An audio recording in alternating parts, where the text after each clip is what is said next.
up on WVU News, I'm James Daly, and I'll tell you about how new tariffs will have an impact on factories and companies all across the U.S. I'm Jackie Gunther, and coming up on WVU News, I'll tell you about a new program that guarantees to top off student tuition here at West Virginia University.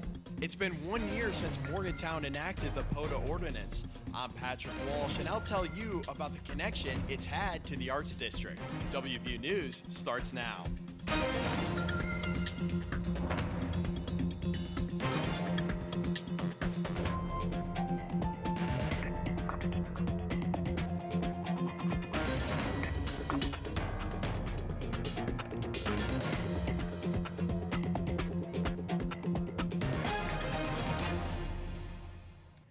An executive order signed during President Trump's first 2 weeks in office is causing economic uncertainty for local businesses in West Virginia. I'm Patrick Walsh. And I'm Jackie Gunther. New construction in Mon County looks to help make its streets safer. These stories and more coming up on WVU News, an Emmy-award winning newscast produced by television journalism students right here at West Virginia University.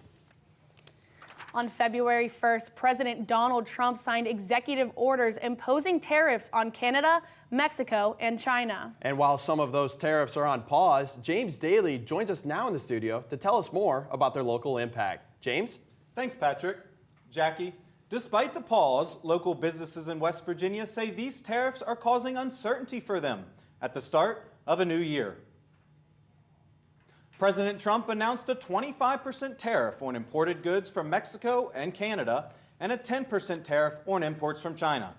These tariffs could raise the price of goods for the average American on anything from new vehicles to computers and are expected to cost each U.S. household an additional $830 in taxes this year. Local economic experts say they could also directly impact the state of West Virginia's bottom line. A.J. Warren is the Vice President of Sales and Marketing at Abraham Link in Bridgeport, West Virginia. It's a wholesale flooring distributor that relies on imported goods from foreign countries. Warren says President Trump's tariff announcement is creating challenges for his business. The challenge is the uncertainty because it makes it very difficult to have stable supply chain and to make good decisions about the future of your business when you don't know what the administration is going to do from one day to the next. Warren imports products from around the world, including China and Canada, which are both on President Trump's list. The proposed tariffs could cause an increase in prices that affect both the consumer and factories like this one. The cost of a tariff is paid by the importer of goods, but it is then passed on to the consumer through higher prices. For Warren, this means the flooring he sells will be more expensive. But the tariffs also impact other industries in West Virginia, like coal and natural gas. China has implemented a 15% tariff on these resources that come directly from the mountain state. Well, in addition to coal, gas, and oil, we sell a lot of other things to Canada, Mexico, and China, specifically from West Virginia. So this isn't just a national issue. It's not just going to hurt exports nationally. It will hurt us specifically here in West Virginia as well. This could lead to businesses being hurt. This could lead to job losses in West Virginia. Political scientists say Trump's tariffs are likely a tactic to achieve his political goals. But the bottom line is he's using it as a negotiating tool. We're not truly sure what he wants from Canada or from Mexico, but it's a negotiating tool. National reports say Trump wants Mexico and Canada to combat drug trafficking and illegal immigration by increasing policing at the border. But Deskin says the result of the tariffs is now simple. Less trade, fewer imports, fewer exports, higher prices. Trump has paused the tariffs for Canada and Mexico for 30 days. Chinese tariffs have already taken effect.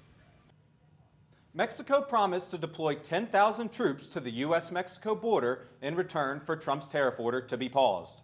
More than 3,500 troops have already been deployed.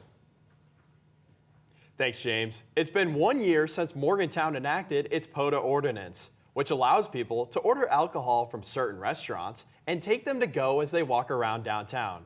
Even though there were some concerns from Morgantown residents about the ordinance, business owners say so far it's been a boost for their bottom line. Poor Choices Pub and Grub is a bar located in the Arts District of downtown Morgantown. It opened in August 2024, and owners say has seen steady business since. And we're in between, Hotel Morgan, so we kind of communicate with them a lot. When people are staying with them, hey, if you have adults who want somewhere to go, tell them to come down here. Poor Choices is a POTA business. POTA stands for Private Outdoor Designated Area. It allows people to buy an alcoholic drink to go from certain businesses and carry them around parts of downtown. It being centered downtown works out the best because that is the culture of Morgantown. Morgantown City Council approved the ordinance in January 2024. And Mayor Celine. Yes. Passes unanimously. On to the city manager. There are now 10 licensed POTA establishments in the city, including Gibby's Pub and Almost Heaven Bar and Grill.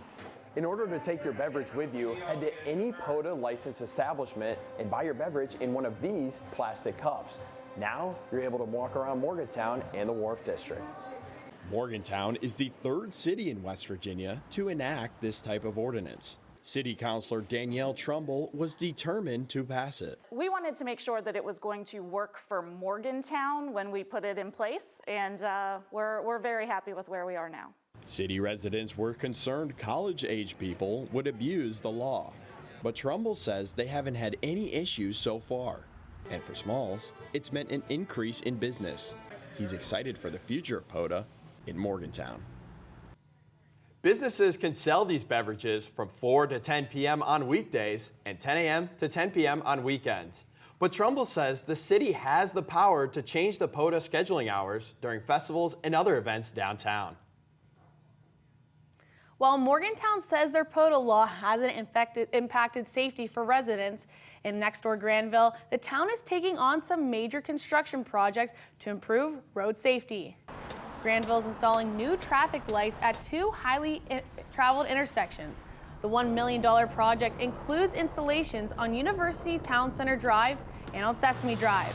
City officials say the lights will decrease driving-related accidents in the area. Weather and inspection issues temporarily halted construction, but the first traffic lights should be finished by the end of February.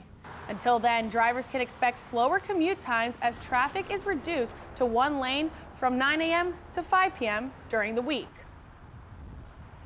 Jackie, over the past 20 years, tuition for in-state students at public universities has increased by 45% when adjusted for inflation. Over that same time period, the median household income in the U.S. has only increased by about 7%. That's right, Patrick. Since 1963, the total cost of attending a 4-year university has more than doubled. But WVU recently announced a new program that aims to help more in-state students complete their degrees. WVU Guarantee is a new program that will provide funding to cover the remaining costs for in-state tuition for undergraduate students with a family-adjusted annual gross income of $65,000 or less. While West Virginia native Mari Dietrich doesn't currently qualify for this program, as an in-state student in graduate school, she knows firsthand just how beneficial it can be. I think it's really important. I think that family income shouldn't limit your access to education, and also there's very limited amount of scholarships and opportunities outside of state institutions. So I think it's really important to have those programs built into a university system. If students qualify, the program automatically applies once their FAFSA is submitted and evaluated. This guarantees the remaining costs of their tuition will be covered. Studies show that 55% of adults who did not get a college degree did not enroll due to the high costs and amassing debts. College tuition continues to skyrocket. In the past 10 years, tuition costs across the country have gone up by 20%. April Call, Executive Director of Communications for WVU, says it's one of the reasons why this program is necessary. We really see this as part of our mission as the state's flagship land-grant R1 university to help not only provide access for students in West Virginia, but also to help lift up communities and provide economic opportunity. The Guarantee program is set to take place in fall of 2025. Students must submit their FAFSA, which can be accessed through the WVU Hub by August 1st. Visit the link at the bottom of your screen for more information on financial aid at WVU. In 2023, almost 2,000 schools in the United States had Native American mascots. Jackie, many of them include the term Indian in their names. Studies show the use of these mascots is harmful to Native American students, Patrick. And in West Virginia, some experts are calling for an end to their use. Dakota Swiger reports. High school mascots are often the pride and joy of their communities. For one Bridgeport, West Virginia native, a mascot means community. I think we have a rich tradition of working hard and being successful in Bridgeport, and I think when you say you're a Bridgeport Indian, you know, there's a great deal of pride that goes into saying that. But for 7 high schools in West Virginia with a mascot influenced by Native American imagery and symbolism, change may be on the horizon. Over the past 5 years, communities across the country have protested the use of these mascots. Professional teams such as the Washington Commanders and the Cleveland Guardians have already made the change after years of objections from Native tribes. West Virginia University Native American Studies Program Coordinator Bonnie Brown says these mascots are not as empowering as schools may think. You cannot use the excuse that you're honoring a people when they say, what you're doing is dishonorable, what you're doing is offensive to us. In West Virginia, this imagery can be seen plastered on the halls of schools and at most high school sporting events. Spectators can find a school's mascot playing a central role in the game, from uniforms to signage. These schools rally around their mascots everywhere, from the classroom to the courts. But West Virginia has a 0.3% American Native population and 0 federally recognized tribes. Brown says she has had other minority students reach out about how these mascots affect them. They said, when I see this imagery that surrounds having this so-called Indian mascot, I feel gross. I feel objectified. Brown believes the best way to honor Native American populations is by learning the honest history of Native people. Dakota Swiger, WVU News, Morgantown. Coming up, we take a look at how WVU is training the next generation of emergency responders to work in an industry synonymous with the state. That story after the break. Stay with us. Ever wonder what it takes to train for some of the world's most dangerous rescues? Straight ahead on WVU News, I'm Claudia DeLima, and we're going underground to find out. It has been said the sun might not always shine on West Virginia, but the people always do. And to truly appreciate our beauty, you have to look deeper at our passion, our purpose, at the fabric of who we are.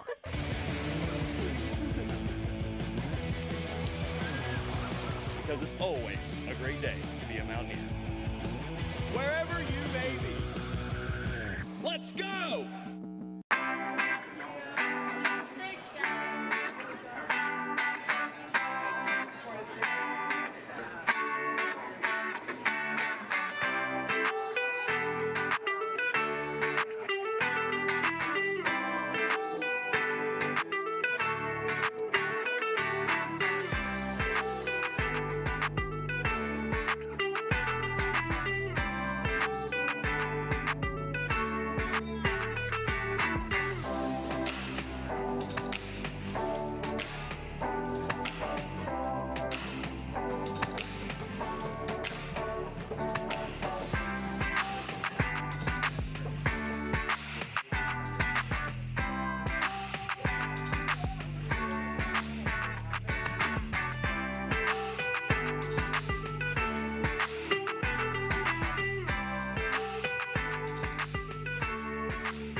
In 2023, West Virginia had more than 150 active coal mines. They're located in 21 of the state's 55 counties, Jackie. And Patrick, the U.S. Bureau of Labor Statistics reports underground mining is one of the top 10 most dangerous jobs in America. Last year, there were 40 mining fatalities across the country. 3 of those deaths were miners right here in West Virginia. But at WVU, a group of students is learning how to save lives in these dangerous working conditions. Senior correspondent Claudia DeLima joins us from Studio B at the Media Innovation Center to tell us more. Claudia? Thanks, Patrick. Jackie. Here at WVU, the Mine Rescue Team is preparing students for the critical job of rescuing miners stuck underground during an emergency. The team's roots stretch all the way back to the 1910s, a time when the West Virginia Office of Miners Health, Safety, and Training says it was common to see at least one fatal accident occur each day. Now, West Virginia law requires coal mines to have rescue teams available during their operating hours. I had the opportunity to tour WVU's practice facility to see what it takes to be on a team like this one. Justin Waybright is from Wood County and is studying mining engineering at WVU. When he came to campus as a freshman, he was introduced to the university's mine rescue team. We kind of represent everyone in the state and all the coal miners that put their lives on the line every day and being hardworking individuals. The WVU Mine Rescue Team, made up entirely of students, practices 3 times a week at 6 a.m. to safely rescue dummies or crisis actors. They face some of the most challenging rescue scenarios imaginable. This gear weighs over 40 pounds, and that's not counting the tools they carry. Imagine wearing this and crawling through tight, hot spaces. That's exactly what these students are training for in their facility in Core, West Virginia. The university has created a simulated underground coal mine in this building. The number one thing that we're looking for is to make sure any individual that ever comes through this building learns the skills here in a training session so that they're not trying to learn how to do it during the emergency. In their simulated underground exercises, the team encounters extreme temperatures, bugged equipment, and simulated fire. It's a tough gig, but these students want to help. You hope nothing ever happens, but you want to be prepared for if it does, and you want to be the people that go in and help them. WVU competes at least twice a year against mine rescue teams from across the country and around the world. But Brady says it's different for his students. We set ourselves apart from everybody else because we simply outwork them. We understand what it is to be a West Virginian, what it's like to be blue-collar workers. 5 o'clock in the morning doesn't scare us, neither does continual work. The first 2025 competition is February. The WVU Mine Rescue Team won first place at the 2023 and 2024 Intercollegiate Mine Emergency Response Competitions in Colorado and British Columbia. Patrick, Jackie, back to you at the Waterfront Studio. Thanks, Claudia. The WVU team most recently competed against 5 other collegiate teams from the U.S. and 1 from Canada, making them not just one of the best in the country, but one of the best in the world. And all of the team members, Jackie, are full-time students, an impressive group. Coming up, we take you to a Morgantown area park that's making winter activities more accessible to everyone. And our sports team highlights the impact of a WVU icon. More after the break.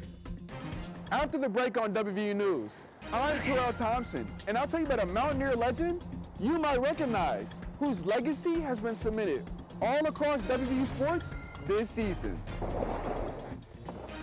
Coming up on WVU News, I'm Mercedes Dykes, and I'll tell you about a Morgantown park that's making winter fun more accessible for everyone.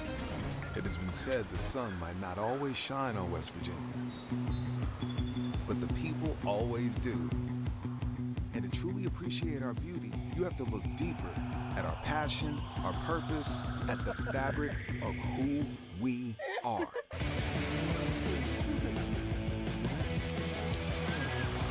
Because it's always a great day to be a Mountaineer. Wherever you may be, let's go!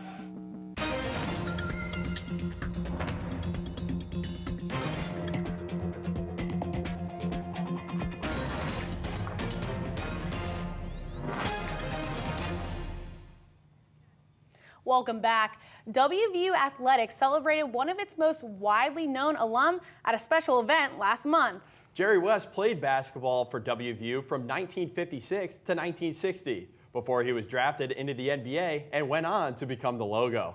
Our sports anchor Terrell Thompson joins us live to tell us more about the celebration of the WVU legend. Terrell? Thanks, Jackie, Patrick. The celebration came after West's passing last summer. West was one of the all-time greats in the basketball world. During his time in Morgantown, West led the 1959 men's team to the NCAA championship game and was named that year's Final Four Outstanding Player of the Year.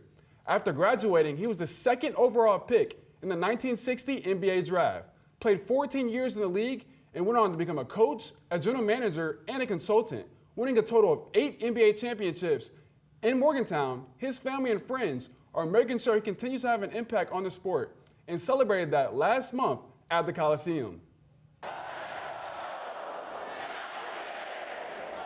Jerry West is one of the greatest athletes to ever wear the old gold and blue. His life and legacy symbolizes what it means to be a Mountaineer. I think, having been here now and you think about what he did and the stats and records that still stand today, I mean, it's an unbelievable accomplishment from him and what he's meant to this sport and how people perceive that.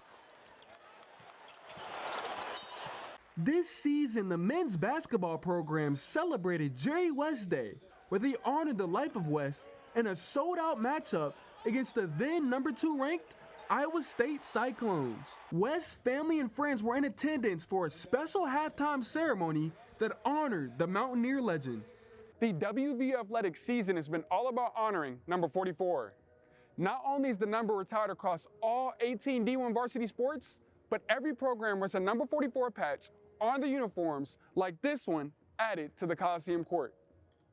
West led the Mountaineers to 3 of their greatest seasons in program history. WVU even showcased the iconic throwback uniforms West wore during that run in the late 1950s. Yeah, we got the win for Jerry. We threw the classic throwback jerseys on. So yeah, I mean, it was a Jerry West day, so, rest in peace his soul. He was with us today, for sure. West will continue to be honored throughout the 2024-2025 season, but his legacy is everlasting. Los Angeles Clippers owner Steve Ballmer donated $5 million to the WVU Foundation in honor of West. The money will be split between 2 funds to provide financial assistance to students in need and help support future Mountaineer athletes. Thanks, Terrell. Patrick, this winter started with a bang in West Virginia and southwestern Pennsylvania. In many parts of the region, areas received 3 times their normal monthly snowfall in January. And while all of that snow can cause problems, Jackie, for many in the area, it also meant a chance for some winter fun. Mercedes Dykes joins us live in the studio to tell us more about a Morgantown park, making sure everyone in its community can join in on the fun. Mercedes? Thanks, Jackie. Patrick. In Morgantown, Chestnut Ridge Park offers snow tubing and skiing hills that draw in adventurers from around north central West Virginia. But over the past few years, park staff have been working on ways to make their activities accessible to community members with different abilities. Chestnut Ridge Park is a 16,000-acre park located in Brewston Mills, West Virginia, and offers recreational activities for the community year-round. In the winter months, snow tubing is the most popular activity. Whenever it's operational, it's so much fun. People come up here, they're always asking about it, and it's great. The tubing hill was added in 2023 and took 3 years to complete. 50 people can tube at a time, and park officials say they sell out every weekend. The park uses a rope tow to ensure accessibility. The rope pulls people back up the hill so that anyone can enjoy tubing, just like this.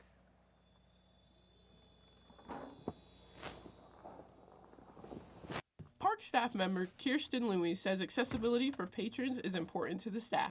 As well as we're very mindful of keeping things as calm as possible and having people help get people out of tubes, into tubes, with canes, all the walking aids and stuff like that.